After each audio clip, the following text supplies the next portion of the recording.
have right now in place is wonderful document in terms of being able to be printed in color and so on and so forth. Now with desktop publishing and those kinds of things, we can make it look even better than that, and we can do the posters in-house and those kinds of things. So certainly at least every 10 years, I would tell communities. If we did it every 5, would it be less overall? It certainly could be, especially if there's no census in there crossing over, so we wouldn't have to go back and redo all the data pieces. We do have communities.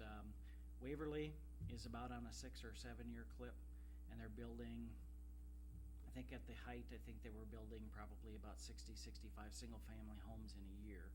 And so they were changing quickly. Their land use pattern was changing quickly. And so we were always back there about every 5, 6 years, and sometimes 7, just kind of depends. So. Does having this help us when we go for grants and stuff like that too, in some cases? In terms of planning, planning is a question that appears in most grants. Or justification or proof that you've given something forethought. This document, then, you should be able to excerpt pieces out of it and include it in the grant. We've given it forethought, we've talked about it, this is our plan, this is our idea. We hope you use the pieces and the parts in the plan. Are there any guaranteed points? When I started a long time ago, there were automatic points. There was this thing called a community builder plan. It was a strategic plan. And for certain grants, you got an automatic set number of points just for having the plan in place. Even if you didn't have the project in there, you got an automatic set of points. That no longer exists. And so what communities are having to do is fall back on efforts like this. And so certainly I would hope you would use pieces. I know in our office, we've got a number of grant writers, different programs, and they use whatever plans we've got sitting there for a community, whether it be a comp plan, whether it's 5 years old, whether it's brand new, whether it's 10 years. They're going to be scouring the plan, looking for something that helps substantiate or justify a grant request. So I would say certainly I would hope you would use it for that, not just the foundation for those other land use documents. I know I've seen comprehensive plans beneficial when you're looking to like rezone or change the use of an area, and you either deny that request or you approve that request, and there's somebody contests that, and they come back and say, well, is that in the city's comprehensive plan? Is that how it's laid out? And if you're following your plan, you're that much more ahead in things working your way. Well, we've had a number of changes since the last time we've done the plan. All along Highway 20 in the community, certainly. New school being built, got a lot of things going on that are causing some change in land use patterns, so certainly now would be a decent time to do it. I can remember talking about that 10 years ago, but it was not anywhere near a reality. So if we approve this tonight, what's the timeline? What's the next step? The next step, Steve, would be I would go back, we would prepare an actual contract for services to go with that resolution. We would send that back, and then we would begin July 1st after the new fiscal year begins. And what we would do is sit down first with a group of people and develop that, what we call the public involvement plan. It's a fancy way of saying let's schedule out all the meetings for the process. And so we would do our best then to schedule those out. And that group of people that would work on that obviously would be staff, would be elected, would be planning commission, so on and so forth. So it would be a bit of a cross-section. We'd want to make sure that we could try and get things calendared. Again, subject to change.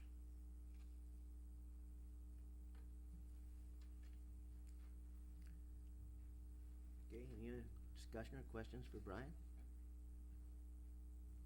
I make a motion to adopt. A motion by Holland, I would second that. second by Davis. Roll call, please. Vaughn, Yes. Davis, Yes. Holland, Yes. Hill, Yes. Hermson, Yes. Schweitzer. Yes. Motion carries. Thank you, Brian. Thank you. If you should have any questions in the meantime, please get a hold of me. I know Steve and Barb and Carter know right where to find me, so get a hold of me. We'll try and get your questions answered. I'll go back, work on the contract. We'll make sure, Steve, that it's executed. We'll send over a couple of originals, so an original will be retained here, and then you just send us back one. Sounds good. Fair enough? Yep. Thank you. Have a good night. Thank you. Okay, let's go to item number 2. Motion to approve the Independence Area Chamber 2013 festivities to be held July 4th, 2013, and to approve the parade route and request for closing and and restricted traffic and no parking on certain streets, and approve compliance with regulations related to Chapter 60, Administration of Traffic Code, Section 6008, Parades Regulated. So moved. Second. I have a motion by Holland, I have a second by Schweitzer. Roll call, please. Oh, you got a petition, I'm sorry. All in favor? Aye. Opposed? Motion carries. All right, let's go to item 3. Motion to approve the Independence Area Chamber Friday Night Live at 5 events and to waive compliance with the Chapter 47 Park Regulations, Section 4702, use of drives required to allow vendors, activities, and displays to access the grassy areas of the Riverwalk Park. I'll make the motion. I have a motion by Hill, Second. second by Hermson. All in favor? Aye. Opposed? Motion carries. Sky item 4, motion to waive Chapter 40, Public Peace Section 4006, loitering at the City Hall to allow persons to assemble on City Hall property and steps to observe the parade to be held Thursday, July 4th, 2013. I would make that motion. Motion by Davis, Second. second by Holland. All in- Question. Question. Can't we make that just blanket approval for every 4th of July? We do this every year. We do this every year. You know, just say, on the 4th of July, automatically we waiver this particular. Or we could remove it from the ordinances. I mean, do we still have loitering issues? We do? Yes. Oh, okay. Mm-hmm. Do we? Okay. Yes, Okay. it's in the city code, that specific, is in city code, reference to loitering in city hall without conducting. Well, I'm saying, is it still an issue of Do we have the of kids in? loitering? It was, Could- During summer months. I think it was kind of put up there a whole lot when we used to have this Yeah, youth Yeah, center true. above the. We still have once every while. But is there a capability of making that an automatic annual Yeah. waivered event? We or- could amend the ordinance and just say, this ordinance shall not apply on the 4th of July, or whatever dates you want to say. Or something rather than, Correct. I mean, it's minor, but gosh, come on. Then all the lawyers would come out and forth and just hang out all night. My Plan that out in family- advance. My family gets their days right, so I know. Well, let's approve this one, John. Yes, yes, And, yes. but that's a good, we have for years and years. I and got a years. task for the ordinance committee. There you go. Okay, back to this particular item. It's a tough one. I need a motion. You You have that. They have. Oh, Dave's not, okay. All in favor? Aye. Opposed? Carried. Let's go to item 5. Motion to approve the Independence Day Celebration Committee 2013 festivities to be held July 2nd through the 5th, 2013, and to waive Chapter 40, Public Peace, Section 4003, Section 2, noise to allow noise up to 12 a.m. midnight, to waive Chapter 47 Park Regulations, Section 4702, use of drives required to allow committee members and vendors to access the grassy areas of the Riverwalk parks, to waive Chapter 47 Park Regulations, Section 4706, camping to allow vendors overnight stays, subject to the requirements identified by the City Council and the IDC Committee.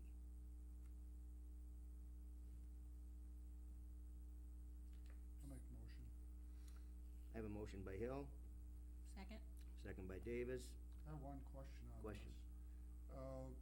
With the new seating and everything down there, I know with the first live at 5, is there somebody that if it hasn't come along, I mean, I guess there's nothing we can do. Not by then, I wouldn't think. I'm here representing the committee. If anybody has any questions, I will do the best I can to answer them. I don't know, we've got a lot of events scheduled in the band shell. So I guess if you don't want the committee using the band shell for the events, we'll have to think of something else. Hopefully by then it will be all seated and wonderful and growing great. That's a good answer for me. I hope. With some warmer weather, it should. Warmer weather and we've got enough moisture. By the way, this is Janet Wells. That's okay. Just for everybody sees, everybody knows. Michelle, she just came in from the street. Get here. That's it. Okay, did you get satisfied with that? Yeah. Okay. Do I have any motion? Do I have anybody again? Yep, Helen Davis. Okay, so I had two. All in favor? Aye. Opposed? Motion carries. Okay, let's go to item 6.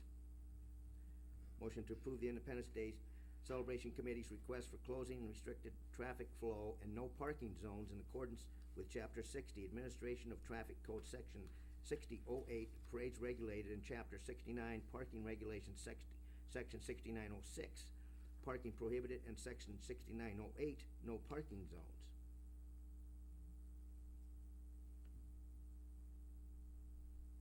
So move. Motion by Hill, Yeah. Davis first. okay. Motion by Second. Davis. Second. They were actually yielding to each other, but we'll go Davis and we'll go Hill. All in favor? Aye. Aye. Opposed? Motion carries. 7, motion to approve the Independence Day Celebration Committee fireworks display to be held Thursday, July 4th, 2013, and request for the control of the Wappapinnacan River. And approve the committee's compliance with regulations related to Chapter 41, Public Health and Safety Section 4112, fireworks. Now, that's just pushing things, we just too far fire on 4th of July. I'll make the motion. Motion by Hill, Second? second by Davis. All in favor? Aye. Aye. Opposed? Motion carries. I do have a question on the insurance. I don't know if it has to go with fireworks, so I'm gonna ask it here. In our packet, we received certificates of liability, and it looks like we have two for the same thing. Commercial general liability policy, with the insurer being Scottsdale Insurance Company. Is this the one that is for the person that's doing the fireworks? It's for, whatever the name of the company is, Thunder something, or I've forgotten. This is Ryder, Rosacker, McHugh, and Houston. That's the agent probably. It's Aluminum King Manufacturing Flashing Thunder Fireworks. That's who's being insured. Okay. And this his insurance is gonna cover what Yes. kind of incidents? It covers the fireworks display and any incidents related to the immediate, within the parameters of that fireworks situation.